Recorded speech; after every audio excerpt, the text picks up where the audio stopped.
Bom dia, graça, paz e bem da parte do Senhor Jesus, dia 21 de novembro de 22, tempo abençoado hoje, uma semana cheia da presença, ou como digo em alguns momentos, que essa semana seja cheia da epifania da parte de Deus sobre sua vida. Epifania é essa presença de Deus, essa aparição de Deus, esse cuidado manifesto de Deus em nossas vidas, que Ele cuide dos detalhes da sua vida. Por quê, pastor? Porque é exatamente aí que eu quero conversar com você. Eu e você vivemos momentos dos quais, em alguns destes, entramos num redemoinho. Parece que só tempestade para todo lado, vento, barulho e pouca visibilidade. Isso é com todos nós. Não sei qual é o seu contexto, não sei qual é o seu desespero, mas tem algumas coisas incomuns que eu sei. Primeiro, quem é o salvador disso tudo aí? Quem vai te tirar desse olho do furacão? E esse é a presença de Deus, não tenha dúvida. E, pastor, qual vai ser o caminho? O caminho é o que a palavra dele diz para nós que é. O caminho é o testemunho de homens e mulheres ao longo da trajetória bíblica que deixaram o seu sangue como um testemunho vivo do caminho que devemos trilhar. E especialmente um destes que eu quero dividir com você aqui, nesse pedacinho de áudio, no 2 Crônicas, capítulo 20, no verso 1 e o 3. O texto aqui é um pequeno momento de um homem chamado Josafá com a sua nação. Ficaram com medo por conta de algumas ameaças externas e se colocaram de joelhos. Jejum, clamor, súplica. Repito para você, não sei qual é o seu contexto, eu sei quem é. Eu sei quem é o que vai te tirar desse contexto. O texto diz assim: depois disso, os filhos de Moabe, os filhos de Amon e alguns dos meunitas vieram a pelejar contra Judá. Vieram destruir Judá. Essa é a palavra. E o verso 3 diz: então Josafá teve medo e se pôs a buscar ao Senhor. Josafá teve medo e se pôs a buscar ao Senhor e apregoou jejum em todo o Judá. Em todo o Judá. Tem momentos que a gente vive e a gente precisa se encher de Deus, porque só Deus faz sentido. Só Deus é capaz de acalmar a tempestade que esteja ao redor ou dentro da gente. Só Deus é capaz de lhe fazer voltar ao seu estado natural, da forma como você foi criado.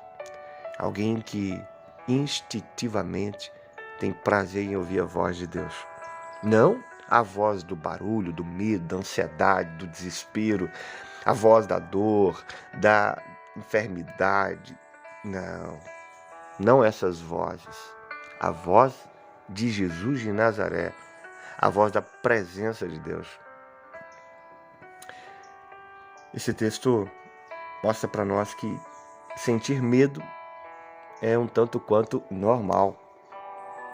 A gente se sente ameaçado e faz parte na vida de muitos de nós se render, né? Como se fosse algo incontrolável, algo inconsciente. Enquanto alguns têm a intrepidez de atacar e proteger, outros têm de correr e se esconder.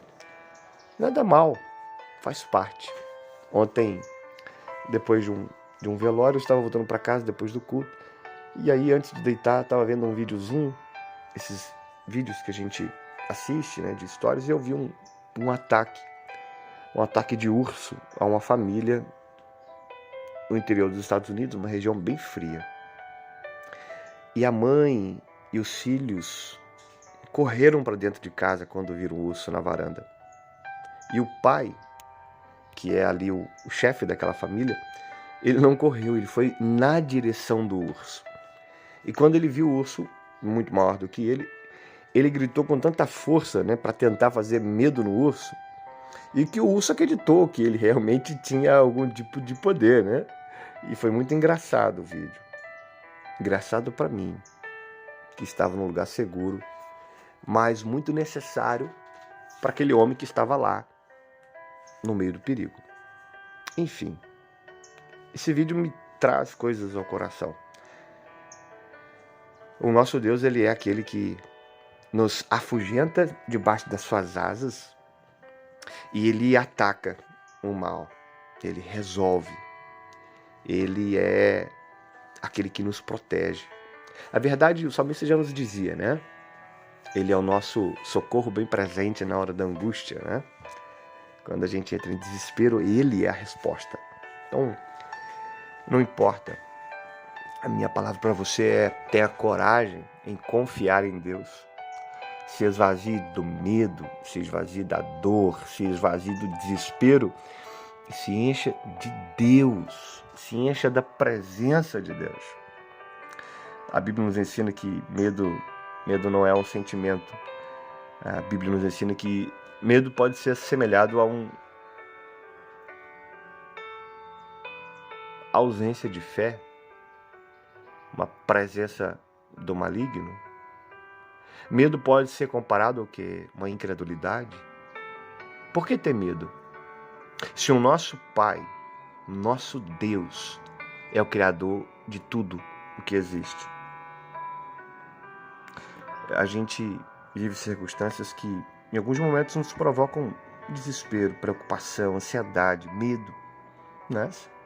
Minha palavra para você nessa manhã é: não deixe que nenhuma dessas sementes cresçam dentro de você. Você é filho do Rei dos Reis.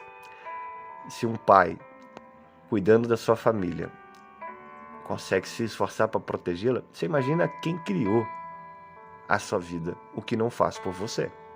Então seja grato, porque tem muitas batalhas que a gente nem percebe, mas Deus está travando elas por nós.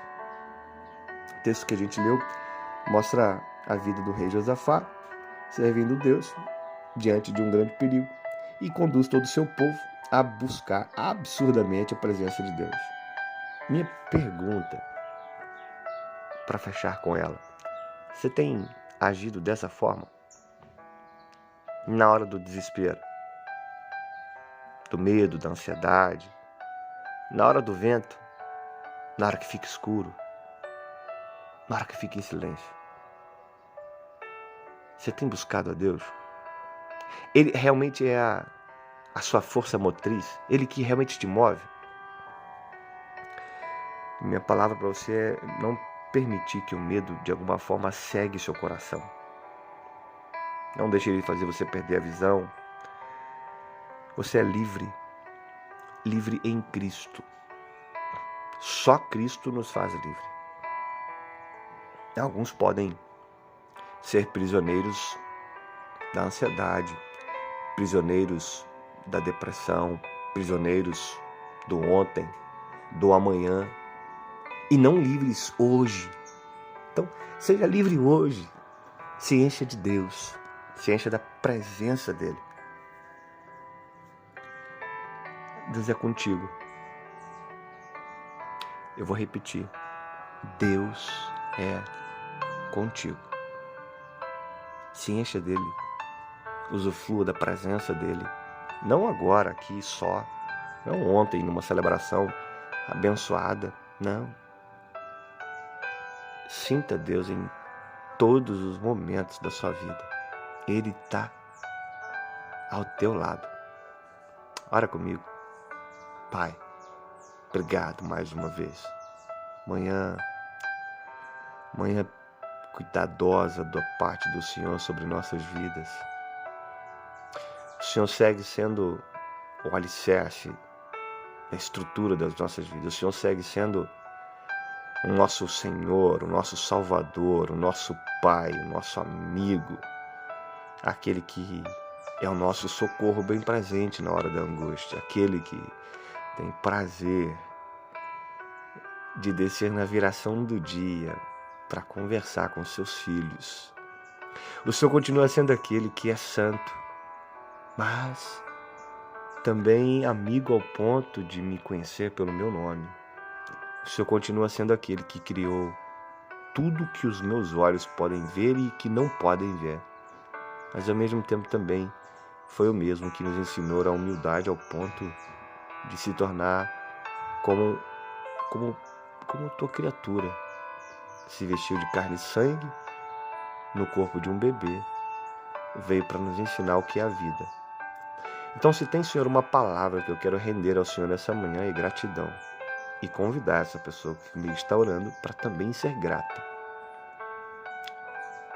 As demais coisas, As demais coisas tiram a nossa paz.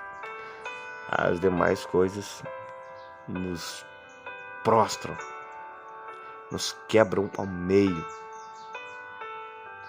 Não deveria e não continuará. Em nome de Jesus. Que essa pessoa que esteja orando comigo, quando lembrar dessas demais coisas que tiram a paz da vida dela, possam olhar para o único que tem todo o poder no céu e na terra. Este é o Senhor, Jesus de Nazaré, aquele que criou tudo antes do nada. Se o Senhor teve controle para criar todas as coisas, a nossa vida é algo muito simples diante daquele que tem todo poder. Deixe-nos confiar no Senhor, em nome de Jesus. Amém.